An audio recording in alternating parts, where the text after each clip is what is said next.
Our text today is from Ecclesiastes 12, verses 1 through 14.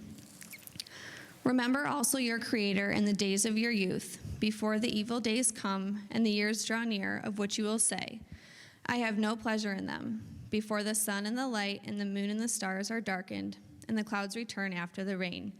In the day when the keepers of the house tremble, and the strong men are bent, and the grinders cease because they are few, and those who look through the windows are dimmed, and the doors in the street are shut, when the sound of the grinding is low, and one rises up at the sound of a bird, and all the daughters of song are brought low. They are afraid also of what is high, and terrors are in the way. The almond tree blossoms, the grasshopper drags itself along, and desire fails, because man is going to his eternal home. And the mourners go about the streets before the silver cord is snapped, or the golden bowl is broken, or the pitcher is shattered at the fountain, or the wheel broken at the cistern. And the dust returns to the earth as it was, and the spirit returns to God who gave it. Vanity of vanities, says the preacher, all is vanity. Besides being wise, the preacher also taught the people knowledge, weighing and studying and arranging many proverbs with great care. The preacher sought to find words of delight, and uprightly he wrote words of truth. The words of the wise are like goads, and like nails firmly fixed are the collected sayings. They are given by one shepherd. My son, beware of anything beyond these. Of making many books there is no end, and much study is a weariness of the flesh. The end of the matter, all has been heard. Fear God and keep his commandments,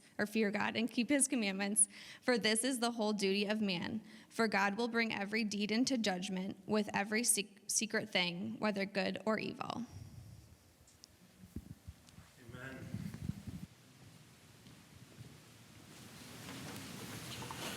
Morning again, church. Morning. Am I on this time? Can you hear me? Okay. If you're joining us for the first time, my name is Tyler Whitcomb, and I'm the lead pastor here at Phos Church. And what a joy it is to just be able to worship together. Even in the midst of snow. Doesn't it feel a little early for snow? Right? Like we're told that there's days that are going to have sunshine, and we're told that there's going to be days where, I'm just not going to mess with that. But there's days that we're going to have sunshine, and there's days we're going to have snow. And in Michigan, they might both happen in the same week. But no, I'm excited because we are finishing off a series that when I began telling some other pastors that we were going to kick off a church rebirth in the book of Ecclesiastes, they said, you might want to go New Testament, bro. You might want to think about something a little more palatable than Ecclesiastes. And a lot of people, they don't necessarily spend too much time in Ecclesiastes. This isn't a book that gets much screen time. It's not a book that too many people devote their lives to studying. But as we studied this book, we just said, hey, this is a book that's so beneficial to the time we're living in. The crazy times of 2020, this seems like a book that has some true insight, some true value that we could dive into, that would actually be encouraging. As crazy as that sounds, Ecclesiastes would actually be encouraging. This series is coming to an end today. Week 7 to the close. And we believe that Solomon's not going to disappoint in the closing of Ecclesiastes. This past week, I had the opportunity of getting away for a few days. Went to Mesek, which is just up near Traverse City, and I was doing some hunting up there. And for some, the idea of hunting sounds torturous. Not, just the idea of sitting in a blind, where you're not supposed to talk, and you're not supposed to make noise, and you just sit there in the quiet, really with no, you're not playing on your phone, you're not doing those things, you're actually just out enjoying Mother Nature, you're enjoying God's creation, and you're just sitting there. And for me, I love it. I've gone out since I was 19 now, and the idea of just sitting in the middle of nowhere, and all of life's noise and distractions are just gone, and I'm just sitting there content. Like truly content. Like, Lord, it's just me and you here, and that's like an enjoyable thing for me. Some people, they don't want to sit there in utter silence, but there's something so peaceful about just being content. And I love it, and I love going out there. And so in the midst of this week, there's the things that I love. And we're told that in Ecclesiastes, there's going to be days where they just wow you. And so I felt that this week. I felt that watching the sun rise. You're getting the first light of the day, and you're beating the sun out there, and just being able to sit in this cool weather. Just everything felt right. The day was wowing me. But then we're also told that last week as we studied that, that there'll be days that wow you. There's also disasters that arise that you don't plan on, that you don't prepare for. So just so everybody knows, I wasn't supposed to be preaching this morning. We built out a preaching schedule back in August that literally labeled out all the way till Easter our sermon series titles, the text, the main theme, and who was preaching. And so my brother Justin, he's preached before, this was his week. He was supposed to be preaching, and then his wife had a surgery scheduled for Thursday, I believe it was. She had her surgery on Thursday, and there was just a few complications to that, and so she ended up Caitlin winding back up in the hospital Friday night into Saturday morning, and most of Saturday she was there. And so just had a conversation with Justin on my way home from hunting yesterday, and just said, hey, if you need to be with your wife. You need to care for her, you need to serve her, and even if you couldn't, even if everything somehow magically worked out and you were able to come here, you'd be exhausted. And so that wasn't something we planned on, right? In the midst of Solomon teaching us throughout the book of Ecclesiastes, hey, you're going to go out and you're going to plan for all of these things, and you're going to want to pursue all these great joys, but there will be disasters, there will be things that you didn't see ahead of you. If you would have asked me last week, Tyler, are you preaching next week? I would have told you no. But because I didn't see this happening, I didn't foresee this coming, and it's not that it's Justin or Caitlin's fault. It's life. Life happens. And so that's why I think what Solomon teaches so much through the book of Ecclesiastes is, hey, pursue life, pursue joy, pursue, all those things, pursue Jesus. But there'll be days that come, there'll be things that happen that we don't plan for, that we wouldn't wish for, and then we have to just learn, okay, now what? And so that's why we don't invest everything into this world. That's why we don't invest everything into, our bank accounts or, relationships, because what happens when those things are gone? And so, it was just kind of cool to see the wisdom of Ecclesiastes play out for me this week. It's like, there's days that you love, there's days you enjoy, and there's days you don't plan for. There's days you don't plan for. And so that's where we are. We're in the final chapter of Ecclesiastes, where Solomon is going to give us his final words.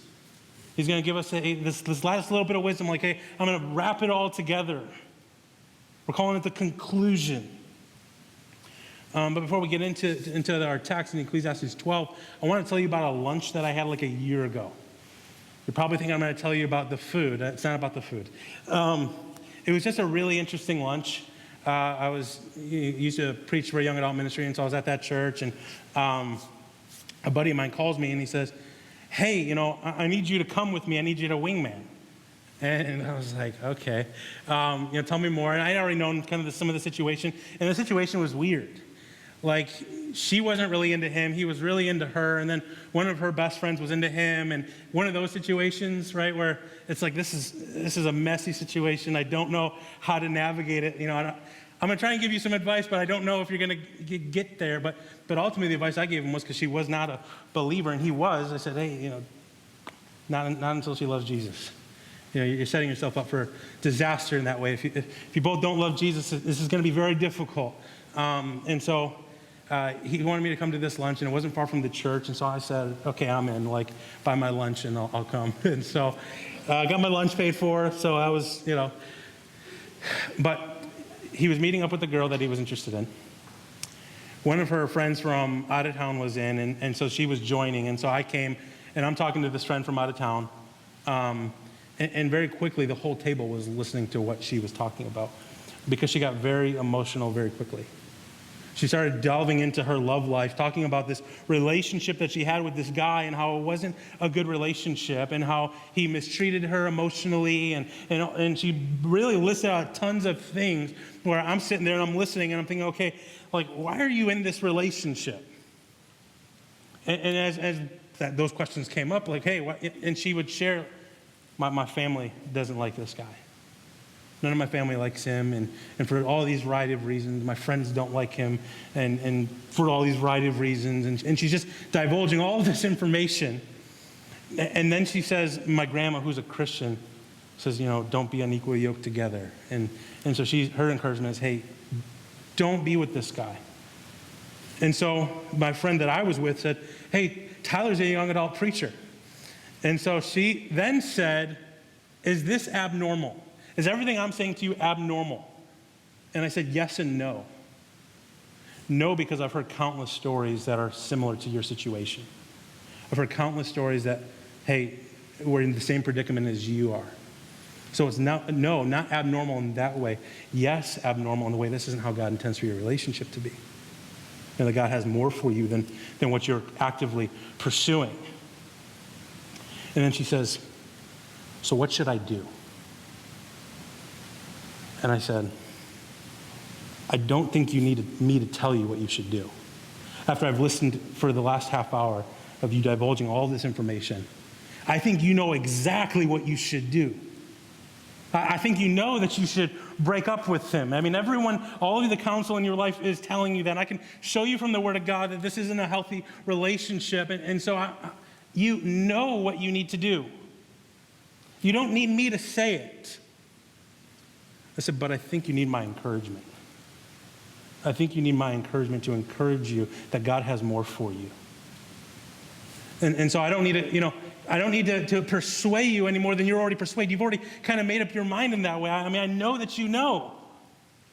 And so we started off this grand case study, and Solomon says, hey, I'm going to tell you about my searching for meaning.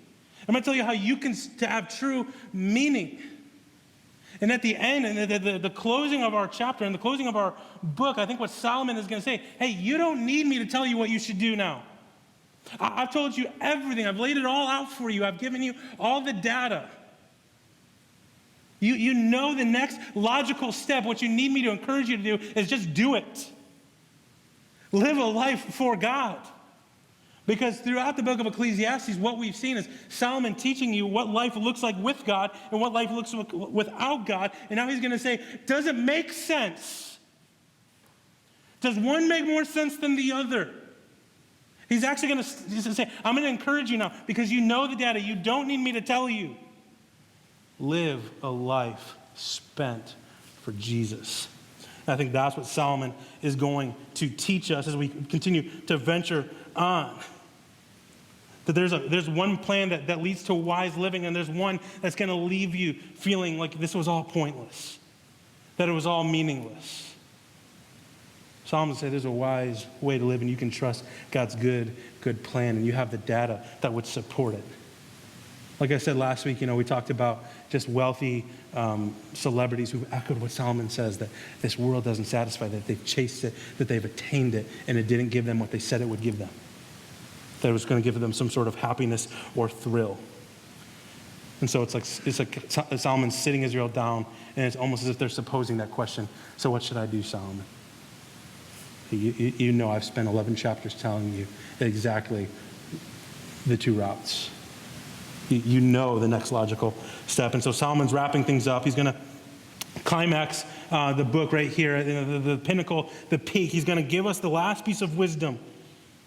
Solomon knows that mankind's tendency is always going to be to run towards things that are going to satisfy the flesh. There are things in this world that, whether it be money, sex, partying, whatever it is, he's like, hey, I know your natural tendency is going to try to find your value there. You're going to invest in that. And he's like, last week, he's like, hey, invest for eternity.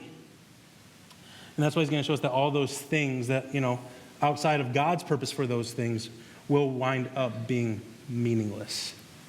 But that God actually has a way of using those things that are meaningless and providing purpose to those things. That God, outside of a kingdom-minded relationship, your marriage has no importance. Like if it ends here on this earth, and that's all it was for, okay, you had probably a decent amount of sex, you had a joint bank account, but at the end of the day, what eternal value was there? And so Solomon's going to say, hey, but if you can leverage your marriage for eternity, how much more valuable is your marriage that way? And so Solomon's going to, again, get us into our perspective, but I believe this whole passage is pointing to this idea. Live a life spent for God.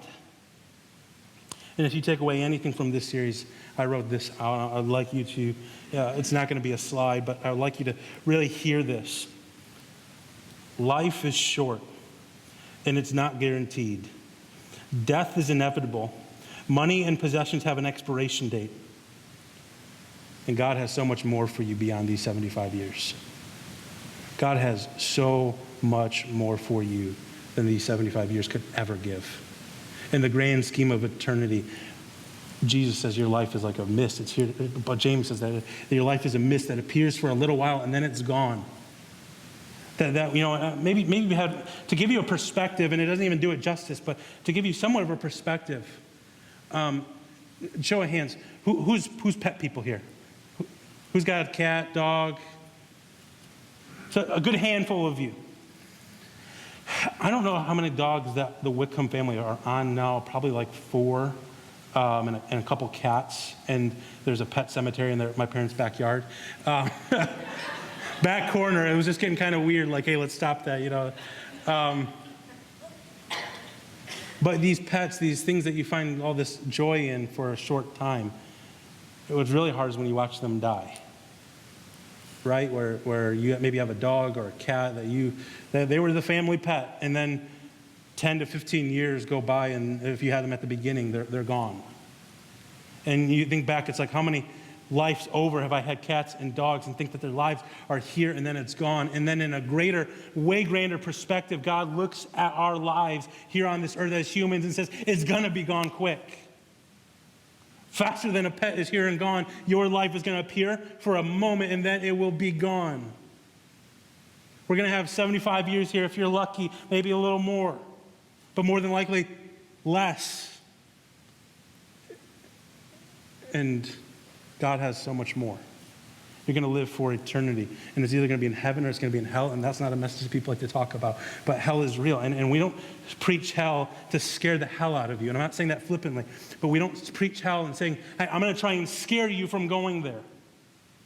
Our goal in the book of Ecclesiastes was to show you the riches of God, that he is so much better than anything that this world would have to offer. But I think oftentimes people, when we evangelize, we think about this, hey, we got to sell people away from this earth by telling them how bad hell is. That does nobody any good. If your faith is, hey, I don't want to burn forever. No, our faith is placed in the person of Jesus, the work of the cross, and how much he loves you. That's the message I want to tell. I want to tell you how much better God is than this world, not how much worse hell is than this world. But it's true. You're going to spend eternity somewhere. You are going to live forever, one place or another. But we think that God has so much more for you. And so let's jump into our text this morning. If you have your Bibles, Ecclesiastes chapter 12. My first point, if you're taking notes, is don't wait to make God the center of your life. Let's start in verse 1. Remember also your Creator in the days of your youth, before the evil days come and the years draw near, to which you will say, I have no pleasure in them. Before the sun and the light and the moon and the stars are darkened, and the clouds return after the rain, in the day when the keepers of the house tremble, and the strong men are bent, and the grinders cease because they are few, and those who look through the windows are dimmed, and the doors on the street are shut. When the sound of the grinding is low, and one rises up at the sound of a bird, and all the daughters of song are brought low. They are afraid also of what is high, and terrors are in the way.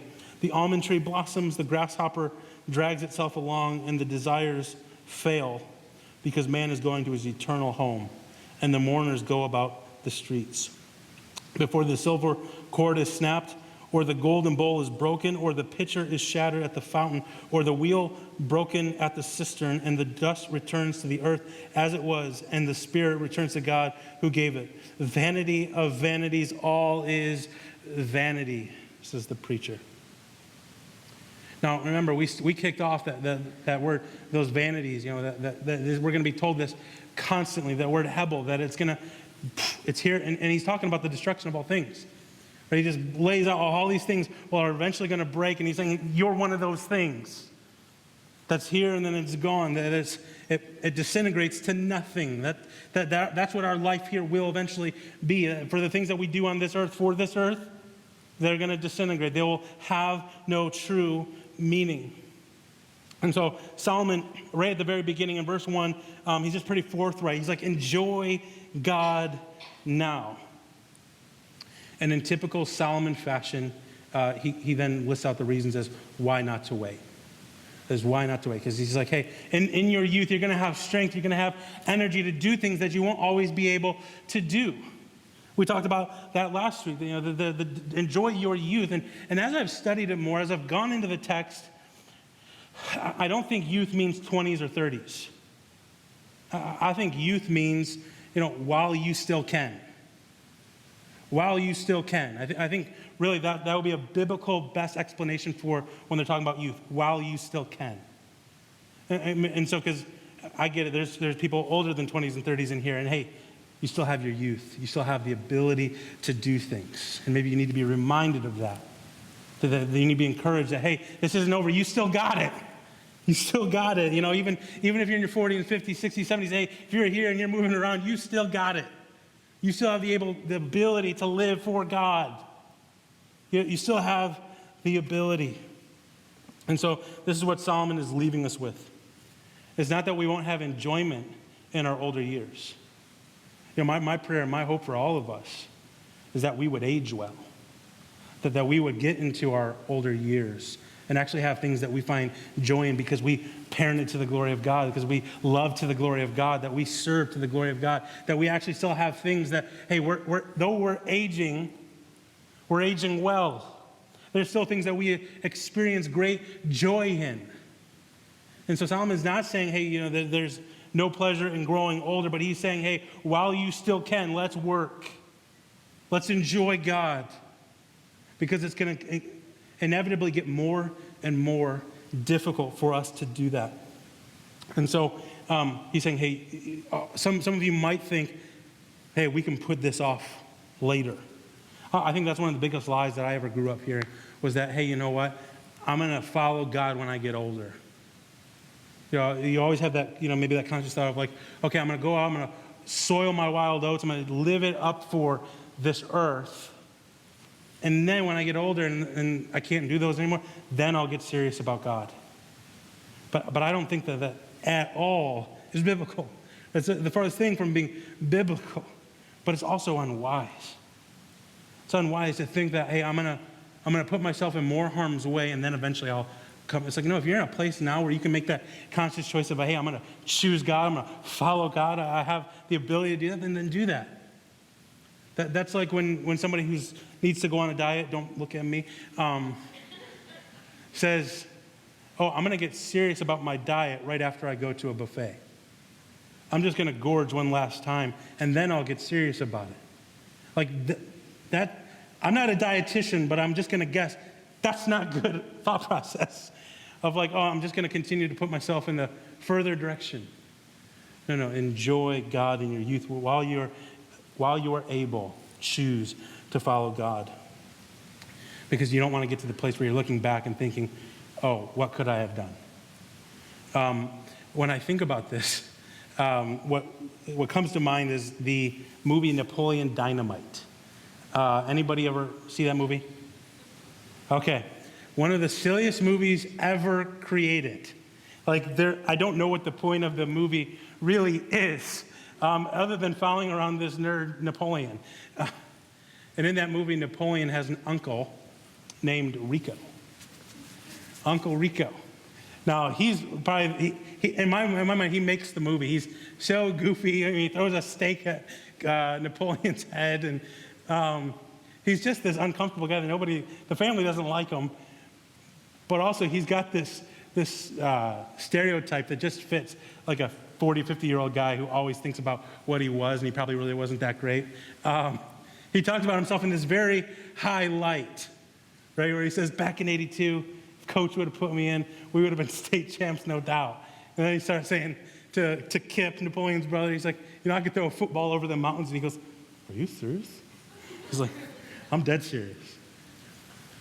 But Rico has this complex of, looking back and almost saying, like he looks back and he lives in that moment, but it's like, no, you choose God now and forever. You choose God now and forever, and that's where you put your pursuit, your hope, your investment in. You chase after now and forever. You don't want to get to this place where you're older and saying, I wish I could do what I used to be able to do. No, you're choosing now to love God, to serve him, to worship him. We often want to build our kingdoms here on earth. We oftentimes want, strength to have the career that we want. We want strength to build the wealth that we want. And we use all of our energy for these kingdoms on this earth. That's where we take a lot of our investment. But here's what I think what Solomon is going to say is he said, the strength that we are using is going to leave us someday. It's going to leave us someday. And so don't get to your late age and then say, oh, now is the time I should have gotten serious about following God. No, you have all these patterns now. You have all this life that is kind of just accumulated in the midst of that. That's going to just make it harder. So if you're in a place where you say, I can choose to follow God, that I want to follow him, let's make that choice today. Now, just a real quick question. Are there morning people in here? Because I actually mentioned earlier how I don't like getting up before 8 o'clock. Morning people? A few of you? Okay. Now, I'm going to go on a sales pitch real quick for you guys. So, like we said, there's all these things that are fighting for our attention. There's all these things that are fighting for our investment. But you can begin investing now. Like we just said, he's like, don't wait. You can invest now. We have all these things that we want to do as the church, as the people of God, and we want you to invest here. So if you're one of those morning people that doesn't mind being up before 8 o'clock, you could be that smiling face to those that don't like to be up before that time that are coming in. We want to build out a welcome team. We want to have a team that is welcoming and encouraging people as they come through our doors. You could be the person that's handing coffee to somebody who needs that coffee to wake up. But we have tons of other things in our church that we have needs in right now, right? We need needs in our worship. We need to build out our worship in tech. We have kids ministry and youth and all these things that we want to build out, and all of those require people. And so you say, okay, what does it mean to invest now? Who can you start actively discipling? Who can you start actively loving on? And we want to build outlets here for you guys to do that, but even beyond the four walls of our church. Right? I never want us to get into a place where we're program-driven here, where we come and we have teams, but we never actually go out into the world and live out our faith. And so in the moment you're saying, okay, what does it mean to invest now? Okay, who is the person in your life that doesn't know Jesus that you can start encouraging them to take that first step? Who is that person you can begin to start loving now and serving now? Identifying those people, that's going to be a huge key first step.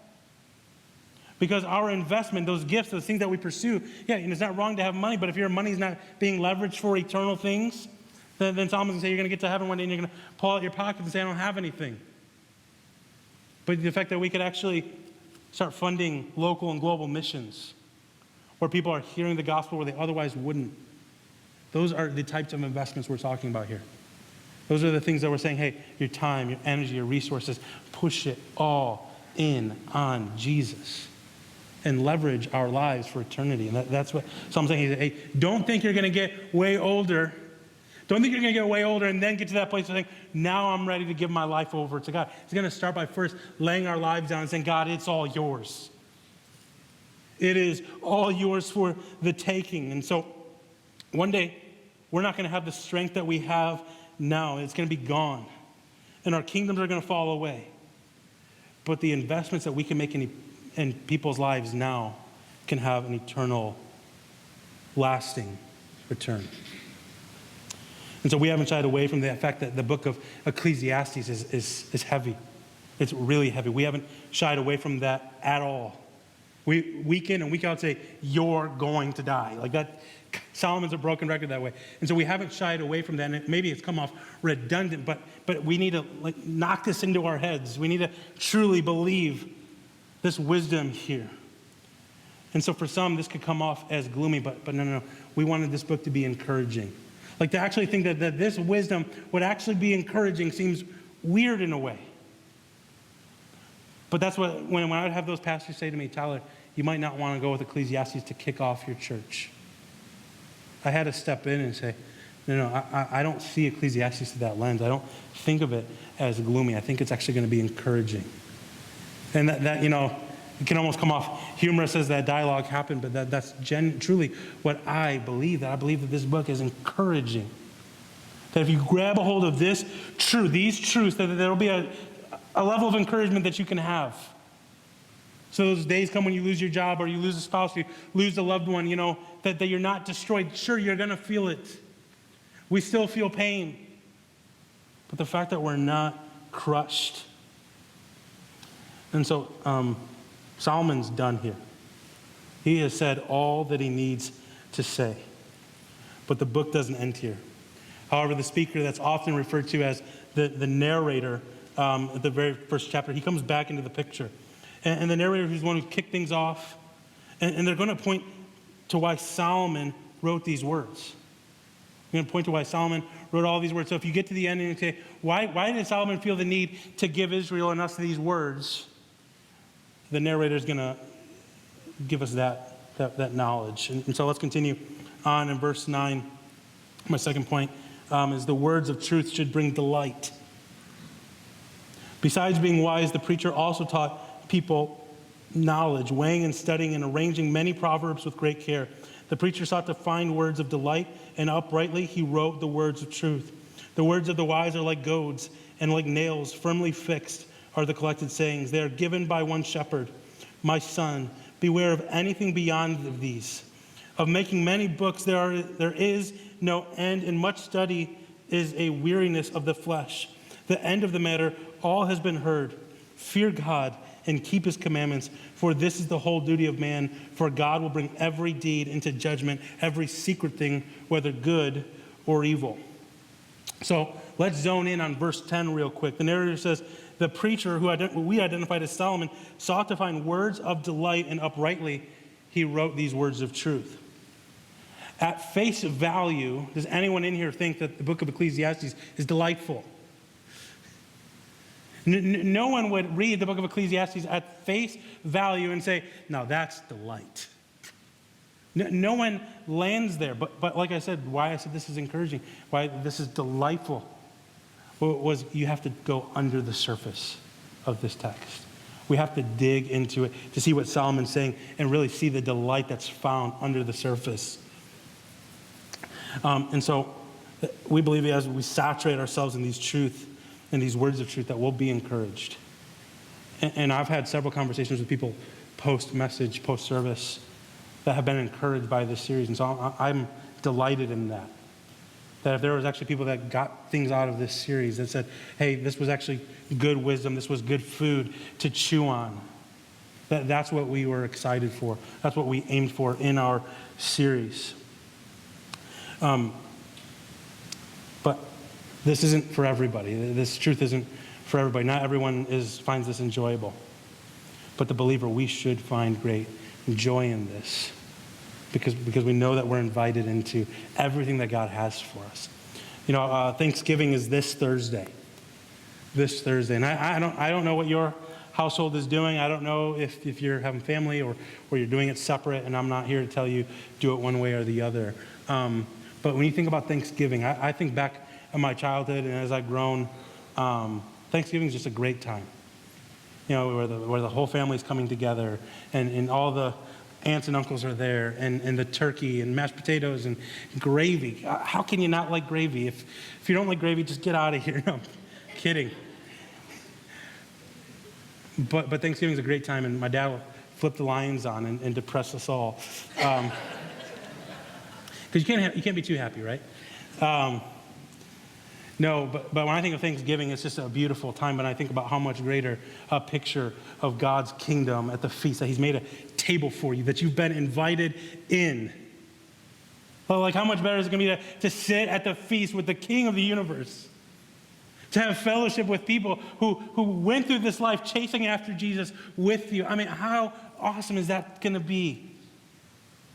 How unbelievably joyful will that be?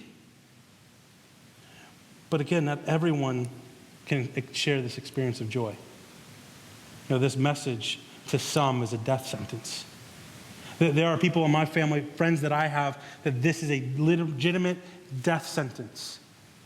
that are chasing the world, that are chasing pleasure. And at the end of the day, they're going to get to the end of their life and say, what did I invest my life in? I feel like I've wasted it. I feel like I've wasted it. And then they're going to spend eternity separated from God if the message of the gospel doesn't change them. If this truth, this wisdom, that life in God is better than anything, if they don't hone into that message, then the end result is going to be, this is not life-giving, this isn't encouraging, this is depressing. This is really, really depressing.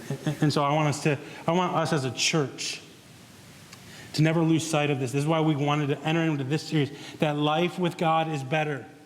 That we don't have to chase after all the different things that this world's going to offer, because there's going to be a plethora of things fighting for your attention, fighting for your affection, and in fighting for your investment in this lifetime. Solomon says that in verse 12, right? He says there are, books that are coming that are going to fight for this. They're going to fight for your time. He gives a warning not to seek other wisdom other than Scripture. Like I said, the most books in a bookstore are self-help. But at the end of the day, are going to tell you that you're the hero, that life apart from God, life under the sun is the thing to chase. And Solomon is a guy who did it, chased it, had it, says no. No. That's not where we're going to go. And so when we try to find value outside of God's word, it's futile. It always leaves us wanting more. And so this is how our time and energy and resources can be used. We can use them to leverage for eternity, that we can use them for God's kingdom. And this is why Solomon says, use the days of your youth. Use the days of your youth, because this is an opportunity to get us further in partnership with God. Like, I don't want to get to my life at the end of my life and say, man, if I was younger, if I would have just gave more time, if I would have gave more energy, how much better would life have gone? I don't want to be there. I want to invest now. I want to lay my life down and say, God, it's all yours. My bank account's yours. My energy, my time, it's yours. My relationships, they're yours. I don't want to get to the end of our lives and think, wow, we accumulated so much that we're not taking with us. No, there's so much more to invest in for a long term. And this is what God's desire is. And I want 2 Peter 3, verse 9 says this: the Lord is not slow to fulfill his promise, as some count slowness, but is patient towards you, not wishing that any should perish, but all should have repentance. Hey, the thing that he's asking you to invest in, he wants it too. Those friends, those family members, the people he's asking you to pour your life into, to shine the light of Jesus to, he wants those people for all of eternity more than you could. And he invites us in to have that, to invest now. He's inviting you to join in. In a weird way, it's almost like this cosmic game of bring your kid to work. Where, hey, this is the work I'm doing, but you can join in. And whether they're really doing it or God's doing it through them, more importantly, it's God doing it through them. It's God doing it through you, but he invites you to be a part of it. I want to go to work with Dad. I don't know about you, but I want to go to work with him. I want to invest in, because until my day comes, and there's a day coming for you, like Solomon says, that we're going to transition from one side of this earth to the other. And you're going to push in your name tag, and you're going to punch out for the last time, and your time working on this earth, it'll be spent. What are you going to spend it on? Matthew 28, verse 18 through 19 says, and Jesus said to them, all authority in heaven and earth has been given me. Go, therefore, and make disciples of all nations, baptizing them in the name of the Father and the Son and the Holy Spirit, teaching them to observe all that I've commanded you. And behold, I am with you always to the end of the age. This is what he invites us into. The return is that you would see people reconciled to God, but he invites you to be a disciple, to chase hard after people, to love people, to serve people, and ultimately in doing that, you are loving and serving the God of this universe. Spend your life on God.